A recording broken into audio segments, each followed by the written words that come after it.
Hi అండి, welcome to miss techie.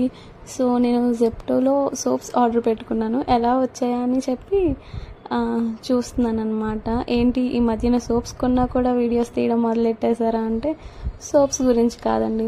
Like ఇంట్లో ఏదైనా ఒక వస్తువు లేకపోతే అరిచేస్తాం, అది మనకు కావాల్సింది ఆ టైంకి లేకపోతే. బట్ ఇప్పుడు అలా కాదు. నాకు సోప్ కావాలి, బట్ నా దగ్గర లేదు. నాకా బయటకు వెళ్ళి కొని తెచ్చుకునే ఓపిక లేదు. జెప్టోలో ఆర్డర్ పెట్టుకొని తెచ్చుకున్నా. అదే ఇంట్లో ఉంటే ఇంట్లో వాళ్ళ మీద అరిచేస్తాం. ఇలాంటప్పుడు ఫ్యామిలీని మిస్ అవుతాం. మనల్ని కేర్ చేసేవాళ్ళు మన పక్కన లేకపోతే ఇలా ఉంటుంది అని. ఇక్కడ ప్యాకింగ్ కూడా బాగుంది కదా, నాకైతే నచ్చింది. ఇది కూడా ఒక రీజన్ వీడియో తీయడానికి. చూడండి, ఇక్కడ డిఫరెంట్గా ఉంది. నానమ్మ బాగుందా అంట. చిన్న చిన్న కార్టూన్స్ అవి బాగున్నాయి కదా. Thank you for watching. Please do like, share and subscribe చేయొచ్చు కదా. Bye bye.